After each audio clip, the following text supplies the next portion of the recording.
시편 1편은 복 있는 사람에 대한 말씀입니다. 우리가 자주 듣고 자주 읽고 암송하는 말씀이기도 합니다. 5월달은 가정의 달인데 복 있는 사람을 가정으로 바꾸어서 한번 생각해 보려고 합니다. 복 있는 가정은, 오늘 설교 제목처럼 복 있는 가정은 이라고 하는 제목을 가지고 저와 여러분이 은혜를 나누도록 하겠습니다. 오늘 본문은 크게 두 가지로 말씀을 하고 있는데요. 자, 첫 번째로는 하나님이 복 있는 사람을, 복 있는 가정을 어떤 가정이라고 말씀하시나, 첫 번째는 하지 말아야 할 것을 하지 않는 가정을 말씀을 합니다. 하지 말아야 할 것을 하지 않는 가정입니다. 1절을 한번 보실까요? 자, 1절 다 같이 다시 한번 읽어보십시다. 복 있는 사람은 악인들의 꾀를 따르지 아니하며 죄인들의 길에 서지 아니하며 오만한 자들의 자리에 앉지 아니하고. 아멘. 반복해서 나오는 말씀이 있습니다. 여기에 아니하며 아니하며 아니하고 이런 말씀이 있습니다. 악인들의 꾀를 따르지 아니하며 죄인들의 길에 서지 아니하며 오만한 자들의 자리에 앉지 아니하고. 이 아니하고 아니하고 이 말씀은 부정적인 의미죠. 하지 말라는 의미입니다. 세 가지를 하지 말라고 말씀을 하죠. 자, 첫 번째는 악인들의 꾀를 따르지 아니하며, 악인들의 꾀를 따르지 않는 가정이 복된 가정이다, 이런 말씀입니다. 악한 꾀라고 하는 말은요, 원어의 의미는 하나님의 뜻과 상관없는 의도를 말합니다. 그러니까 하나님과 관계없는 생각이나 또 하나님과 반대되는 생각이나 자기의 유익을 추구하기 위한 그런 생각들을 말하는 것입니다. 아담과 하와가 타락한 이유가 여기 있습니다. 하나님이 동산 나무의 모든 열매는 먹어도 되지만 중앙에 있는 나무의 열매는 먹지 말라, 이렇게 말씀하죠. 그래서 먹으면 정말 죽는다, 이렇게 강력하게 얘기를 하시는데, 뱀이 와서 유혹합니다. 너희가 결코 죽지 않아. 그거 먹으면 너희 눈이 밝아져. 그래서 하나님과 같이 될 거야, 이런 말을 듣습니다. 그러니까 아담과 하와가 하나님의 말씀을 무시하고 마귀의 꾀를 따라갑니다. 그래서 보암직하고 먹음직하고 지혜롭게 할 만큼 탐스러운 그 열매를 따먹지요. 악한 말을 따라간 것이라는 이야기입니다. 오늘날에도 많은 사람들이 악한 꾀를 따라가고 있습니다. 이 세상에는 악한 꾀들이 참 많습니다. 세상이 악하기 때문에 악한 짓을 하지만 그것을 따라가는 사람들이 있다는 것입니다. 지난달에 제가 저희 어머니가 편찮으셔서 한국에 급히 다녀올 일이 있었습니다. 여러분 아시지만 코로나 바이러스 때문에 한국에 들어가면 2주 동안 14일 동안 자가 격리를 해야 되지 않습니까? 아무리 생각해봐도 목회하는 사람이 2주 갔다 오고 뭐 이것저것 하는 게 쉽지 않을 것 같아서 안 되겠다 생각하고선 그냥 뭐 어쩔 수 없지, 다음번에 가지, 이런 생각을 하고 있었습니다. 그런데 어떤 분이 예외 규정이 있다고 알려주더라고요. 인도적 목적에 의해서 예외 규정이 있으니까 한번 알아보라고. 그래서 이제 총영사관에 인터넷을 통해서 알아보고 담당자에게 문의를 했더니 안 된다는 거예요. 저 같은 경우는 그 예외 규정에 해당이 안 된다는 거예요. 왜 그러냐 그랬더니, 전에는 직계 가족이 임종을 했다든지, 임종시라든지 장례에 참여한다든지 또 긴급하게 이게 치료의 필요성이 있는 사람들은 다 해당이 됐는데, 그래서 이제 가자마자 수동 검사를, 능동 검사인가요? 능동 검사를 하고, 그래서 빠르면 뭐 서너 시간, 또 늦어도 1박 2일 동안 그것을 다 끝내서 이제 보내준다는 거예요. 그랬는데 이 소식이 이제 외국에 알려지면서 외국에 있던 사람들 중에 왜 한국으로 많이 들어가지 않았습니까? 근데 그런 사람들이 어떤 사람이 얄팍한 꾀를 좀 썼나 보지요. 그래서 서류를 가짜로 만들어서 그렇게 해서 이제 통과를 했다는 거예요.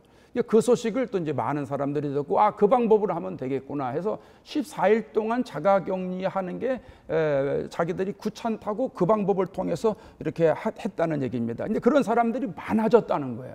그래서 법무부에서 이건 안 되겠다 싶어가지고 4월 중순에 다시 지침이 내려왔다는 거예요. 그래서 이번에는 장례식에만 참석할 경우만 가능하다, 이걸로 바뀌었다는 거예요. 제가 그 얘기를 듣고 왔는데 그 총영사관 직원이 그러더라고요. 보름만 일찍 오시지 보름 전에는 가실 수 있었는데, 이런 이야기를 하더라고요. 우리 주변에는 거짓으로 서류를 꾸며서 각종 혜택을 받는 사람들이 있죠. 원정 출산을 비롯해서 여러 가지가 있는데 그 얘기를 듣고 그걸 따라가는 사람들이 많이 있다는 얘기입니다. 제가 사는 동네에도 보면 가끔 핸디캡 스페이스에 주차하는 분이 있어요. 근데 그분 걸어가는 거 보면 멀쩡하고 또 차에서 내리는 다른 분들도 또 멀쩡하고 그의 가족들도 뭐 전혀 이상이 없거든요. 그런데 차에 이렇게 걸어 놓는 거 있잖아요. 예, 그것만 차에 그 주차할 때만 핸디캡에 주차할 때만 걸어 놓고요. 또 타면 또 딱 뛰더라고요. 예, 누가 그렇게 생각을 했겠죠. 그런데 그 얘기를 또 들었겠죠. 그리고 계속 그것을 따라하는 사람들이 생겼다는 얘기입니다. 예, 이런 사람들은 복 있는 사람이 아니라는 것이죠. 잠언서에 뭐라고 말씀합니까? 24장 1절 한번 보시겠어요? 너는 악인의 형통함을 부러워하지 말며 그와 함께 있으려고 하지도 말지어다. 악한 사람들의 꾀를 내서 잘 되는 것 부러워하지 말라는 거예요. 그런 사람들과 같이 있는 것 그거 좋아하지 말라는 거예요. 따라하지 말라는 것이죠. 왜냐하면 복 있는 사람이 아니기 때문입니다. 두 번째로 하지 말아야 할 것을 하지 않는 것이 무엇입니까? 죄인들의 길에 서지 아니하며 이렇게 말씀합니다. 죄인들의 길에 서지 않는 것 이것은 우리가 하지 말아야 한다는 것이죠. 죄인들의 길은 세상 길을 말하죠. 세상 사람들이 살아가는 삶의 방식을 말합니다. 우리가 보통 넓은 길이라고 말하지 않습니까? 모세가 하나님을 만나러 시내산에 올라가잖아요. 시간이 오래되니까 내려오는 시간이 지체가 됩니다. 백성들이 참지를 못합니다. 그래서 애굽에서 나올 때 가지고 왔던 금고리를 다 빼가지고 송아지 형상을 이렇게 만듭니다. 그리고 나서 애굽 땅에서 우리를 인도해낸 신이다 하면서 아주 좋아하고 박수를 하고 환호를 합니다. 그들이 왜 금송아지를 만들었습니까? 어떻게 금송아지를 만들 생각을 했습니까? 옛날 애굽의 방식을 따라간 것입니다. 애굽에 있을 때 애굽 사람들이 금송아지를 만들어서 그들이 섬기곤 했거든요. 구원받은 하나님의 백성들이 다시 옛날 길로 돌아섰다고 하는 것입니다. 복 있는 사람이 아닌 것이죠. 여러분, 복 있는 사람은 세상 사람들이 살아가는 방식을 따라가는 사람이 아닙니다. 세상 사람들이 추구하는 가치가 있지 않습니까? 세상 사람들이 살아가는 삶의 우선순위가 있고요. 삶의 방식이 있다는 겁니다. 자녀 교육을 할 때도 자녀 교육의 방식이 있고요. 가정을 이끌어가는데도 행복한 가정을 이끌어가는 우선 방식이 있다는 거예요. 우선순위가 있다는 거예요. 세상에서 일할 때도 마찬가지고 그래서 그들에게 세상의 지혜가 있다는 것입니다. 예수 믿는 사람들은 복 있는 사람이 되고자 하는 사람들은 그것이 아무리 보암직하고 아무리 먹음직하고 아무리 탐스럽게 보여도 그 길에 서면 안 된다는 것입니다. 우리의 발걸음을 그 사람들 따라가면 안 된다는 것입니다. 그래야 복 있는 사람이 된다고 오늘 성경에서 말씀하고 있습니다. 또 세 번째는 오만한 자의 자리에 앉지 아니하고 이런 말씀을 합니다. 우리가 하지 말아야 할 것 중에 세 번째는 오만한 자의 자리에 앉지 않는 것이죠. 오만한 자라고 하는 말의 원어는요, 조롱하는 자, 또 비웃는 사람 이것을 말합니다. 하나님을 비웃는 사람들이 있죠.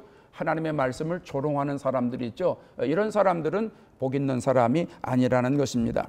그런데 그런 사람들의 자리에 앉지 말라고 했어요. 이 자리라고 하는 건 비단 명예, 권력, 이 높은 자리 이것만 상징하는 것은 아닙니다. 높은 자리에 올라가서 하나님을 비웃는 사람들, 이런 사람들을 가리킨다고 말할 수 있다는 거예요. 사람들이 이상하게도요, 높은 자리만 올라가면 뭐 좀 힘 있는 자리만 올라가기만 하면 이게 자기 노력으로 된 줄로 착각하는 사람들이 종종 있어요. 거기서 끝나면 다행인데 은근히 하나님을 무시하는 경향이 있습니다. 예수 믿는 사람들을 은근히 비웃지요. 하나님의 말씀을 은근히 무시하곤 한다는 것입니다. 교회에 다녀도 뭐 되는 일이 하나도 없다는 둥, 뭐 내가 기도 다 해봤는데 뭐 그 기도 응답만 뭐 안 되더라, 뭐 이런 사람도 있고요. 하나님이 살아계시면 어떻게 이런 일이 생길 수가 있느냐, 뭐 이렇게 하고선 원망하는 사람도 있지 않습니까? 시편 73편에 뭐라고 말합니까? 73편 11절에 한번 읽어볼까요? 말하기를 하나님이 어찌 알랴 지존자에게 지식이 있으랴 하는도다. 사람들이 하나님이 이걸 어떻게 알 수 있느냐, 하나님이라고 그래서 뭐 모든 걸 다 알 수 있느냐, 뭐 이렇게 비아냥거린다는 것입니다. 하나님이 세상을 지으신 분이잖아요. 전지전능하신 분이잖아요. 그런데도 사람들이 그 하나님을 모르니까 하나님을 조롱하고 하나님을 비아냥거리는 거예요. 그래서 예수 믿는 사람들도 조롱하기도 하고 예수 믿는 사람들을 향해서 비아냥거리기도 하지 않습니까? 복 있는 사람들은 이런 사람들과 같은 자리에 앉지 않는다는 거예요. 그런 사람들과 교제하지 않는다, 그런 말이겠죠. 여러분, 복 있는 사람이 되는 것에 우리가 신경을 많이 써야 됩니다. 왜냐하면 악인들의 꾀, 죄인들의 길, 오만한 자의 자리는요, 이 전염 속도가 너무너무 빠른 거예요.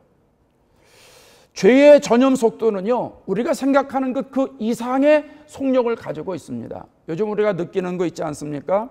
코비드-19, 이 퍼지는 속도, 이 전염병의 퍼지는 속도가 얼마나 빨리 퍼집니까? 어떤 한 나라, 거기에 국한된 것이 아니잖아요. 이게 전 세계로 퍼져 있습니다. 그래서 이 팬데믹이라고 그러지 않습니까?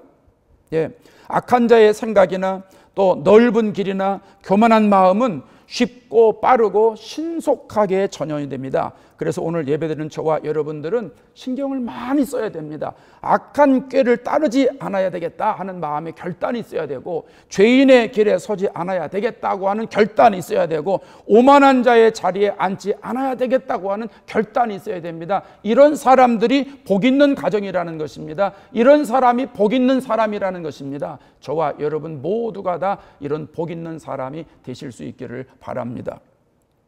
두 번째로 복 있는 사람은 해야 할 것을 하는 가정이라는 사실입니다. 해야 할 것을 하는 가정입니다. 자, 2절 말씀 보시겠어요? 2절에 뭐라고 그럽니까? 읽어볼까요?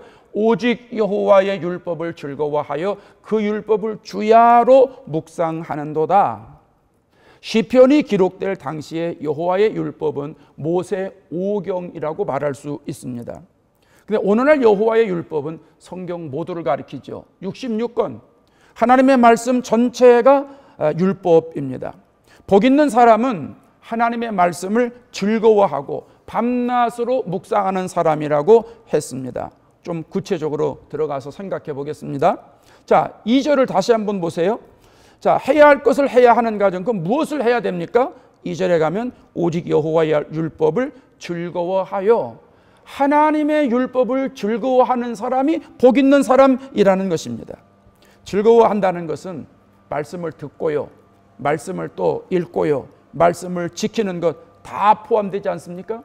여러분 신앙생활 할 때 하나님의 말씀이 즐거우세요? 그러면 하나님의 말씀이 왜 즐거우세요? 디모데후서 3장 15절에 하나님의 말씀을 이렇게 표현합니다. 자, 15절 한번 볼까요? 또 어려서부터 성경을 알았나니 성경은 능히 너로 하여금 그리스도 예수 안에 있는 믿음으로 말미암아 구원에 이르는 지혜가 있게 하느니라. 아멘. 성경은 구원의 길을 제시한다는 거예요. 왜 구원받아야 되는지, 어떻게 구원받아야 되는지. 인류가 생긴 이래로 지구상에 수없이 많은 책들이 발간이 됐습니다. 그런데 그 많은 책 중에 구원을 알려주는 책은 성경밖에 없습니다. 인간의 영혼이 구원받는 길을 알려주는 책은 성경밖에 없다는 거예요. 그럼 여러분, 내 구원을 알려주는 책이니, 내가 구원받은 길을 깨달을 수 있는 책이니, 여러분 그 책을 얼마나 우리가 읽을 때 기쁘고 즐거운 일이 생기겠습니까? 또 16절에 가면 이렇게 말합니다.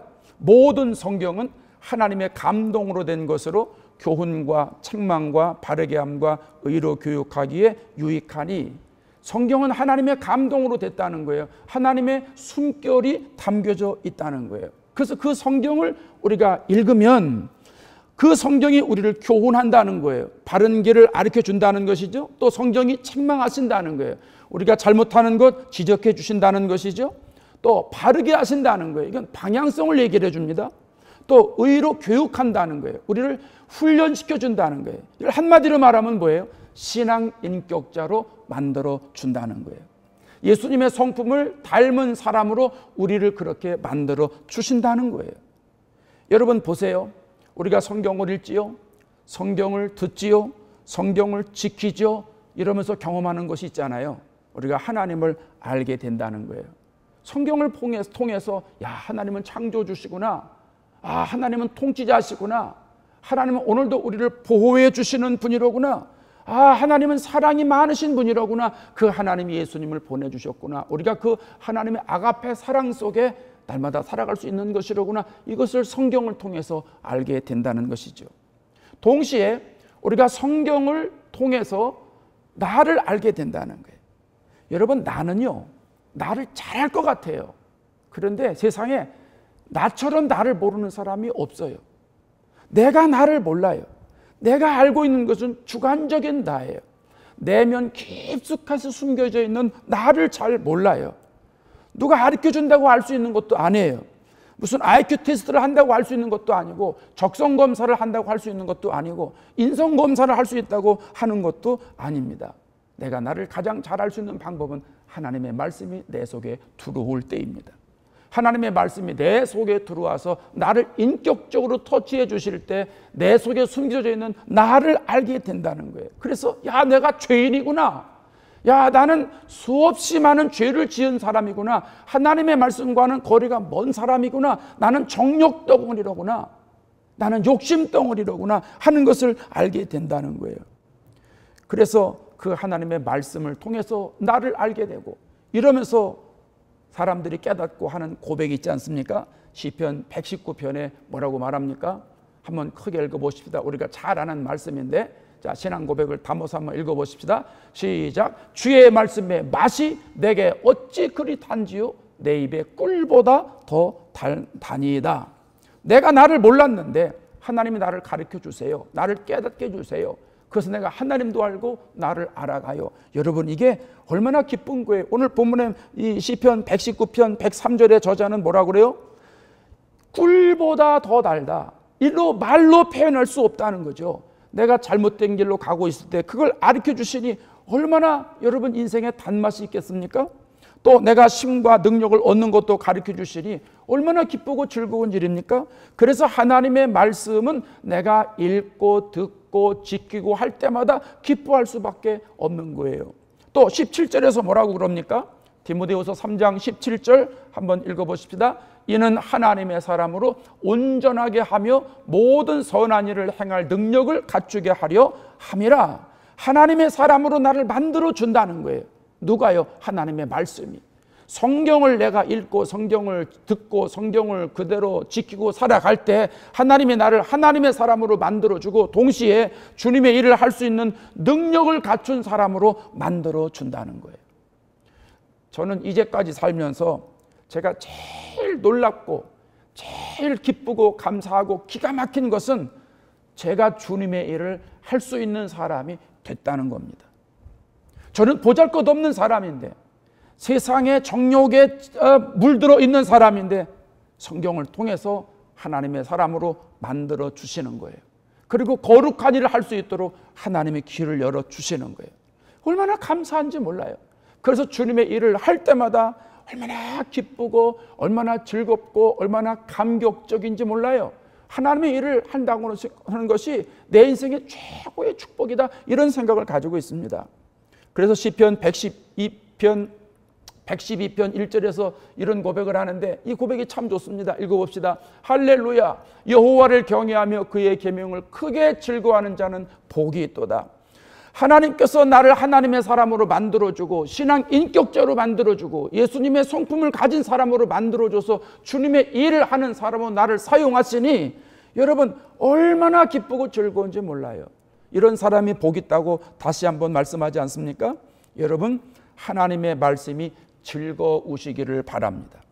성경 말씀을 읽으면 하나님의 말씀을 깨닫게 되지 않습니까? 주님의 심정을 내가 갖게 되지 않습니까? 이게 얼마나 즐거운 일입니까?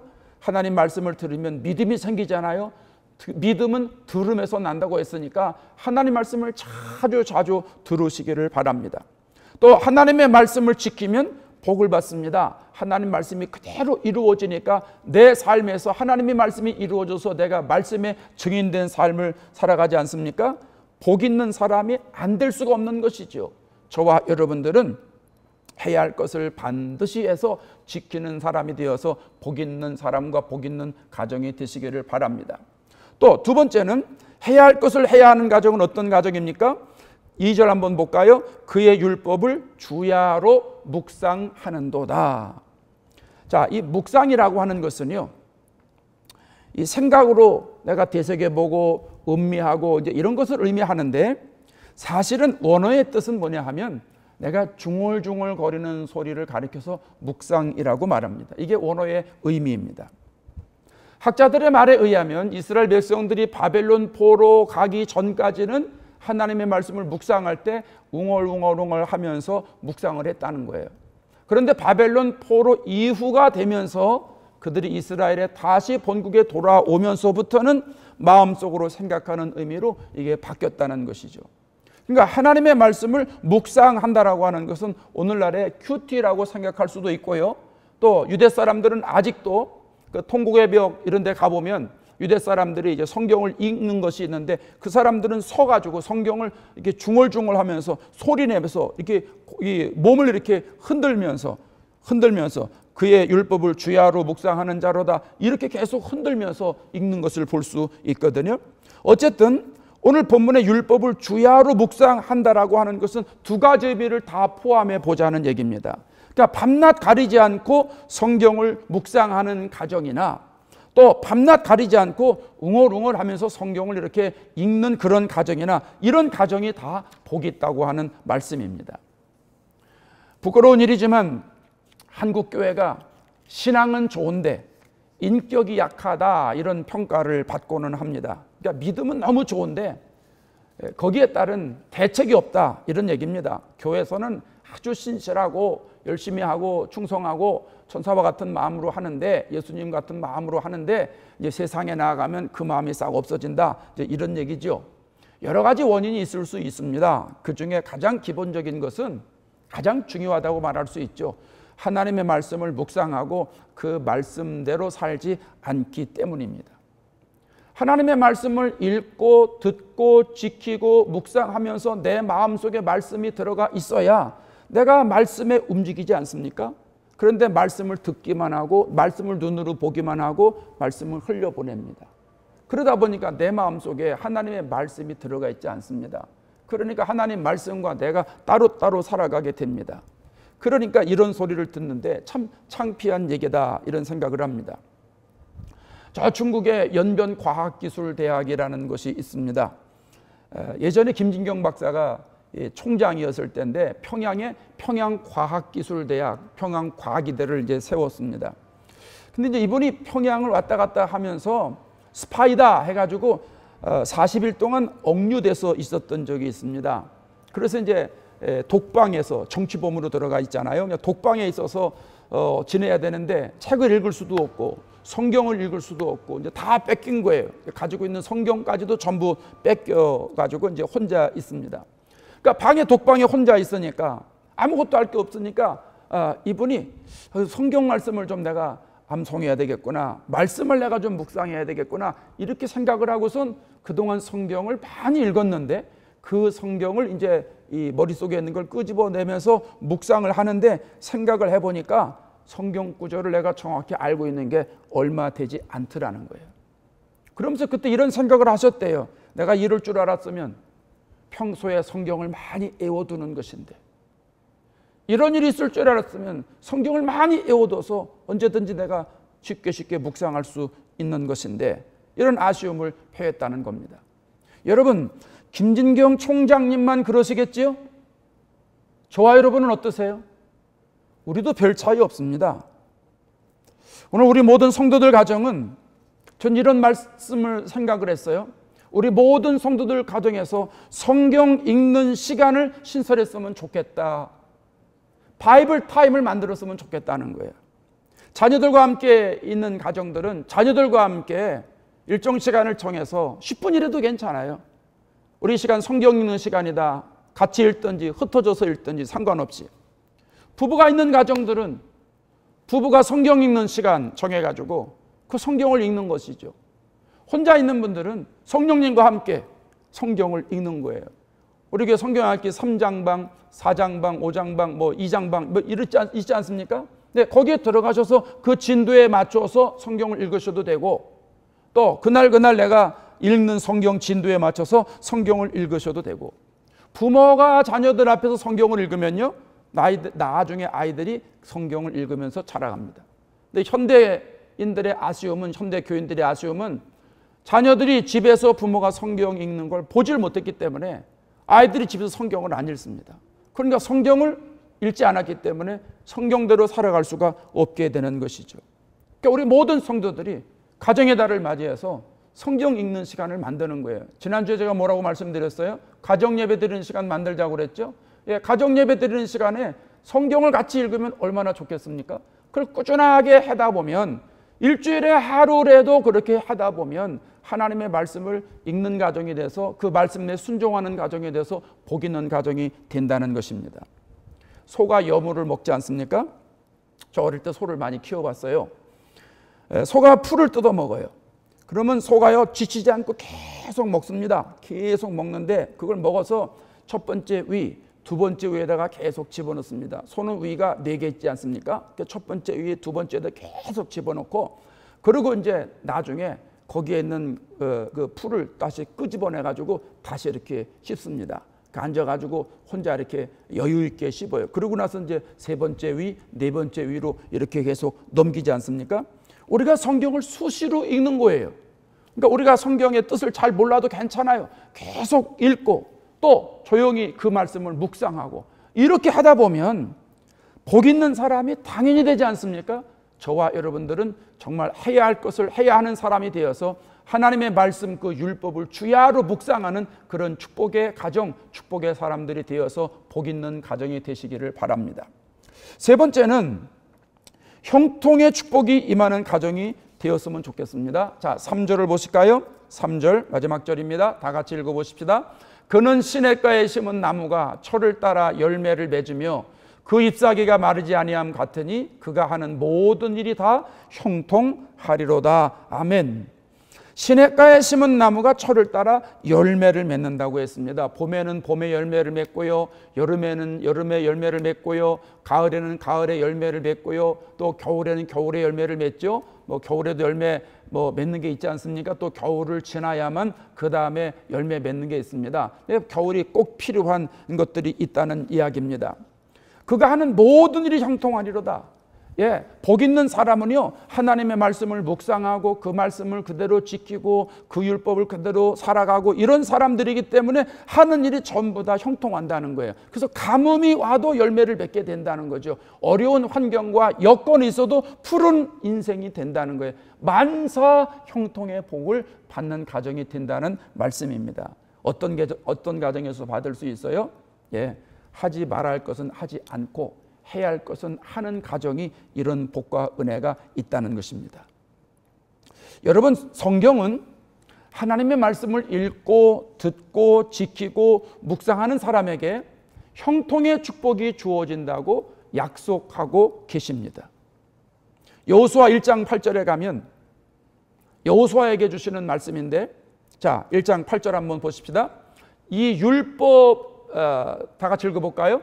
자, 이 율법책을 내 입에서 떠나지 말게 하며 주야로 그것을 묵상하여 그 안에 기록된 대로 다 지켜 행하라. 그리하면 내 길이 평탄하게 될 것이며 내가 형통하리라. 아멘. 하나님의 말씀을 주야로 묵상하고 그것을 지키고 그러면 형통하게 된다는 거예요. 지키면 형통하게 된다, 이렇게 말씀을 합니다. 자, 열왕기상 2장 3절 한 절 말씀 더 볼까요? 마지막 성경 구절인데, 자, 다 같이 읽어보십시다. 내 하나님 여호와의 명령을 지켜 그 길로 행하여 그 법률과 계명과 율례와 증거를 모세의 율법에 기록된 대로 지키라. 그리하면 내가 무엇을 하든지 어디로 가든지 형통할지라. 다윗이 솔로몬에게 주는 예언입니다.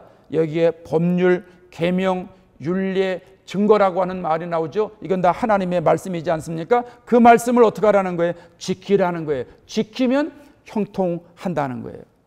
성경에서는요, 하나님의 말씀을 지키는 것과 형통이 연결되어 있다는 거예요. 말씀을 지키면 형통한다는 거예요. 그러니까 우연한 기회에 형통한다, 그 말이 아닙니다. 경기 좋을 때 형통하고 잘 된다, 그 말이 아닙니다. 말씀을 지킬 때 경기하고 환경 상관없습니다. 환경하고 여건하고 상관없습니다. 하나님의 말씀을 지키면 형통한다는 거예요. 이것이 바늘과 실처럼 이렇게 연결되어 있다는 말씀입니다. 예전에 미국에 911이 일어났을 때 거만 한 20여 년 되지 않습니까? 2001년에 일어났으니까 그 해에 성경 판매량이 전년도에 비해서 42%가 늘었다는 거예요. 엄청난 숫자죠. 911을 보면서 사람들이 패닉 상태가 되잖아요. 어떻게 살아야 될지를 대책이 없는 거예요. 이럴 때 어떻게 해야 되는지 암담한 것이죠. 인간의 지혜와 방법으로 해결할 수 없다는 걸 깨달은 거예요. 그리고선 성경으로 돌아가자, 교회로 돌아가자, 하나님 앞에로 돌아가자, 이런 생각을 그들이 가졌던 것입니다. 성경을 통해서 하나님의 영감을 받고 승리하기를 원했다는 것입니다. 여러분, 5월은 가정의 달이잖아요. 오늘 우리가 마더스데이인데 어버이 주일이잖아요. 부모님의 은혜에 감사드리는 날입니다.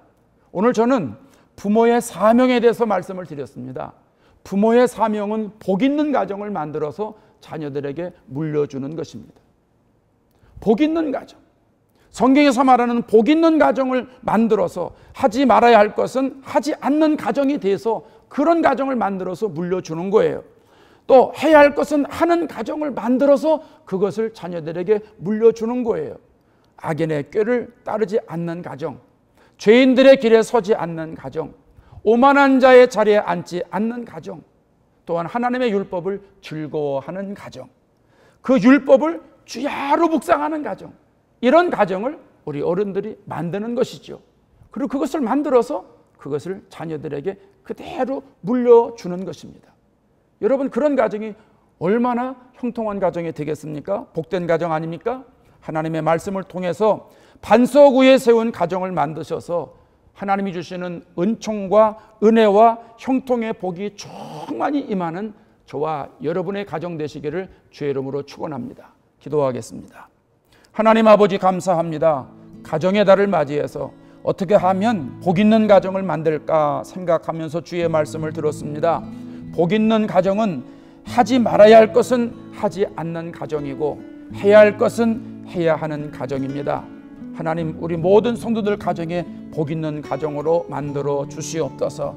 이런 복 있는 가정을 만들어서 자녀들을 양육하게 하시고 자녀들 또한 복 있는 가정의 대를 이어서 복 있는 가정을 또 물려주는 놀라운 역사를 이루게 하여 주시옵소서. 예수님의 이름으로 기도합니다. 아멘.